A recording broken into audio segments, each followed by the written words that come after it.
దయగల దేవ నీకే వందనాలు, స్తుతులు స్తుతులు స్తుతులు స్తుతులు స్తుతులు స్తుతులు స్తోత్రం స్తోత్రం స్తోత్రం స్తోత్రం నైనా నీకే వందనాలు చెల్లిస్తూ నాయనా, నీకే స్తోత్రములు నైనా, స్తోత్రములు తండ్రి.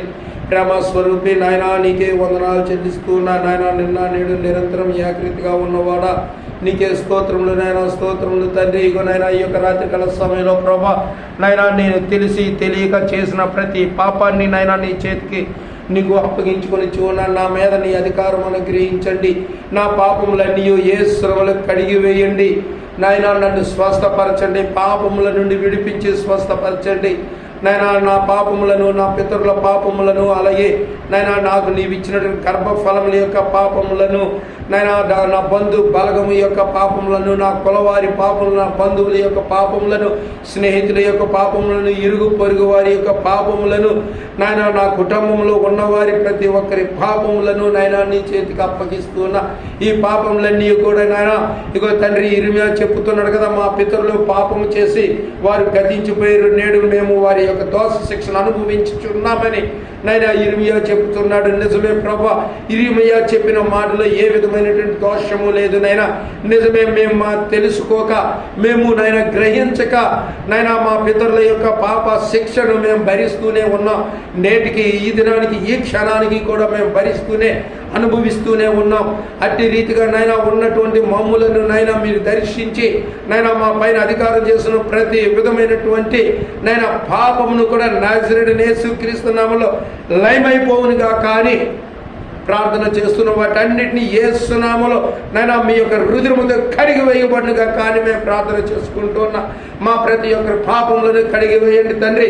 మా ఎదురువారి, మా పై వెనక వారి, మా ముందు వారి, మా పక్క వారి నైనా, ఆ పక్క ఈ పక్క ఏ ప్రక్కన ఉన్నవారి పాపములైనా, ఏ దిశలో ఉన్నవారి పాపములైనా నైనా నీ చేతికి వాటన్నిటినీ అప్పగిస్తూ ఉన్నా. మీ రక్తమును నైనా మీరు చిందించినట్టు రుధిరముతో నైనా ఆ పాపములన్నీ కూడా యేసు నామములో కడగబడిన కాక అని ప్రార్థన చేస్తూ ఉన్నా. నైనా నీకే స్తోత్రములు నైనా, నీకే వందనాలు చెల్లిస్తూ ఉన్నా. ఇగో నైనా మరి యొక్క సమయంలో ప్రభా నైనా నా యొక్క దోషములను అంగీకరించిన నీవు ఈ సమయంలో నీ మాటను ధ్యానించాలని నేను ఆశిస్తూ ఉండగా, నీవే నాతో మాతో ప్రతి ఒక్కరితోనూ మాట్లాడి మమ్మల్ని హెచ్చరించి బలపరిచి స్థిరపరిచి మీరే మహిమ పొందమని యేసు నామములో ప్రార్థించి వచ్చున్నాం తండ్రి. ఆమేన్.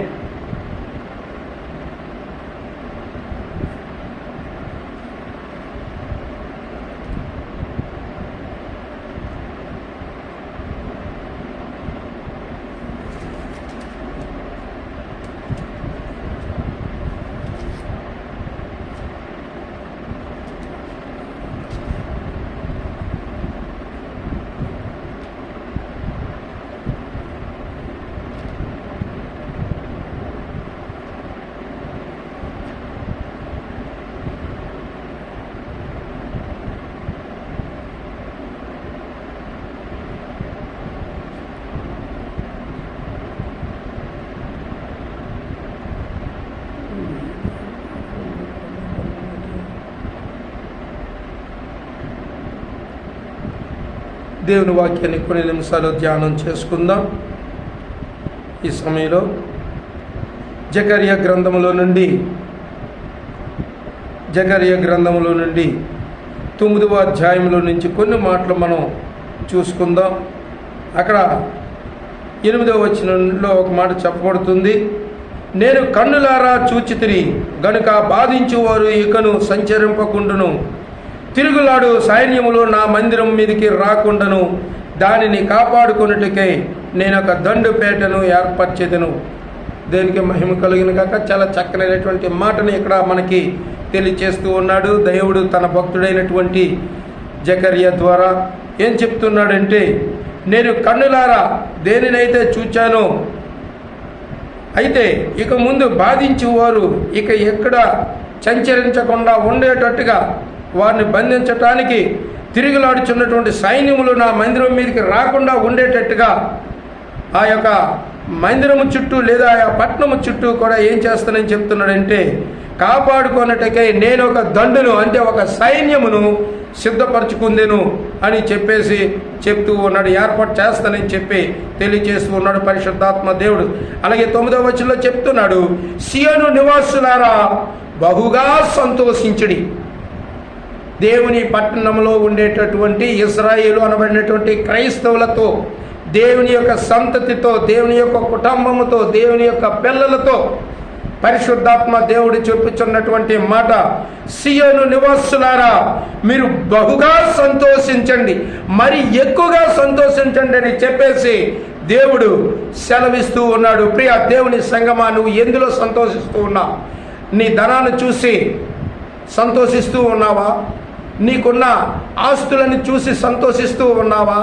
నీకున్న ఐశ్వర్యాన్ని పెట్టి, నీకున్న బంధు బలగాన్ని పెట్టి, నీకున్న కులాన్ని పెట్టి, నీకున్న స్నేహితులను పెట్టి నువ్వు సంతోషిస్తూ ఉన్నావా? నీకున్న పేరు ప్రఖ్యాతులను పెట్టి నువ్వు సంతోషిస్తూ ఉన్నావా? ప్రియ దేవుని సంగమా, వాటిని పెట్టి నువ్వు ఎప్పుడు సంతోషించొద్దు. దేవుని పట్టణాన్ని పెట్టి, దేవుని రాజ్యాన్ని పెట్టి, దేవుని ప్రేమను పెట్టి, దేవుడు చూపే కృపను పెట్టి నువ్వు సంతోషించాలి, చాలా ఎక్కువగా సంతోషించాలి. అంతేగాని ఏదో లోకంలో ఉన్నాను కదా అని లోకాన్ని చూసి నువ్వు సంతోషించాల్సిన పని ఎంత మాత్రం కూడా లేదు. ఎందుకంటే నువ్వు వచ్చేటప్పుడు నీ దేహంతో వచ్చావు, పోయేటప్పుడు నీ దేహాన్ని విడిచి వెళ్తూ ఉన్నావు. ప్రియ దేవుని సంగమా, ఈ విషయాన్ని ఆలోచించు ప్రియ దేవుని బిడ్డ. అప్పుడు నీ వెనకాతలు వచ్చేదేమీ లేదు. కానీ నువ్వు ఇక్కడ ఉన్నంత వరకు దేవుడు ఇక్కడ నీకు ఎన్నాళ్ళైతే ఉండమని సెలవు ఇచ్చాడు అంతవరకు నువ్వు ఉంటావు. తదుపరి ఆయన పిలుపుని అందుకొని వెళ్తావు. వెళ్ళేటప్పుడు అన్ని విడిచి వెళ్తావు తప్ప ఇది నాది అది నాది అనేసి ఇక్కడ వాదులాడినట్టు అక్కడికి ఏమీ కూడా తీసుకు వెళ్ళవు. ప్రియ దేవుని బిడ్డ, ఈ విషయాన్ని ఆలోచించాలి. కనుక చెప్తున్నాడు, నీవు బహుగా సంతోషించు. యెరూషలేము నివాసులారా ఉల్లాసముగా ఉండుడి, ఆనందముగా ఉండమని చెప్తున్నాడు. యెరూషలేములో ఉన్నవారు ఎవరు? దేవుని బిడ్డలే, అంతే తప్ప ఇంకెవరో లేరు. దేవునిని ఎరగని వారు ఎవరో కూడా అక్కడ లేరు. దేవునిని ఎరిగిన వారు మాత్రమే అక్కడ ఉన్నారు. ఆ యెరూషలేమే ఈ యెరూషలేము. ఈ దినాన్న ఈ యొక్క గ్రామమే ఆ యెరూషలేము. అక్కడ ఉన్న వారందరూ ఎవరు అంటే దేవుని యొక్క సంతతి.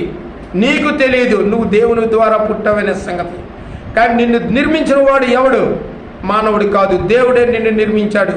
నువ్వు అనుకోవచ్చు గాక నా అంతటా నేనే జన్మించాను, నథింగ్. నీ అంతటా నువ్వు ఎప్పుడు జన్మించలేదు. దేవుడిని నిన్ను పంపిస్తే, నిన్ను రూపిస్తే, నీ తల్లి గర్భంలో పిండగంగా నిన్ను రూపించినప్పుడే నువ్వు భూమి మీదకి రాగలిగావు. అందుకే ఇర్మియాలో చెప్తున్నాడు, ఇర్మియా 1వ గ్రంథంలో, నీ తల్లి గర్భములో నిన్ను రూపింపబడక ముందే నిన్ను నేను ఎరుగుదును, నిన్ను నేను ప్రతిష్ఠించుకున్నానని చెప్పేసి దేవుడి సెలవిస్తూ ఉన్నాడు. ప్రియ దేవుని బిడ్డ, ఈ విషయాన్ని నువ్వు గమనించాలి. నువ్వు గమనించకపోతే నష్టపోయేది నువ్వే, వేరే ఎవరో కాదు. ఇక అక్కడ 2వ మాటగా చెప్తున్నాడు. ఏం చెప్తున్నాడంటే, నీ రాజు నీతిపరుడును రక్షణ గలవాడునే దీనుడనే గాడిదను గాడిద పిల్లని ఎక్కి నీ ఎదుటకు వచ్చిచున్నాడు. ప్రియ దేవుని సంగమా, నీ రాజు అంటే నిన్ను పరిపాలన చేసే రాజు, నిన్ను భూమి మీదకి తీసుకువచ్చిన రాజు, నీకు తండ్రిగా ఉన్న రాజు, నీకు రాజ్యాన్ని ఇచ్చిన రాజు, నిన్ను మనిషిగా రూపించినటువంటి రాజు ఒక దినాన నీ ఎదుటకు గాడిద మీద గాడిద వాహనుడై వస్తాడు. ఈ విషయాన్ని నువ్వు గమనించాలి.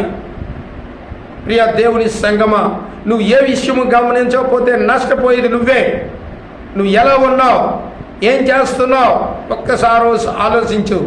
ఇక్కడ చెప్తున్నాడు కదా, సియోను నివాసులారా మీరు బహుగా సంతోషించుడి అంటూ యెరూషలేము నివాసులారా బహుగా ఉల్లాసముగా ఉండుడి అని చెప్పేసి చెప్తూ ఉన్నాడు. నిన్ను పుట్టించిన వాడు, నిన్ను రూపించిన వాడు, నిన్ను అభిషేకించిన వాడు, నిన్ను ఏర్పాటు చేసుకున్నవాడు ఒక దినాన నీ ఎదుటకు రాబోతూ ఉన్నాడు. ఆ విషయాన్ని నువ్వు గమనించి ఆయన కొరకు సిద్ధపడి ఆయన దగ్గరకు రావాలని తెలియచేస్తూ నేను ఈ మాటలు ముగిస్తూ ఉన్నాను. దేవుడి మాటలు దీవించి ఆశీర్వదించును గాక.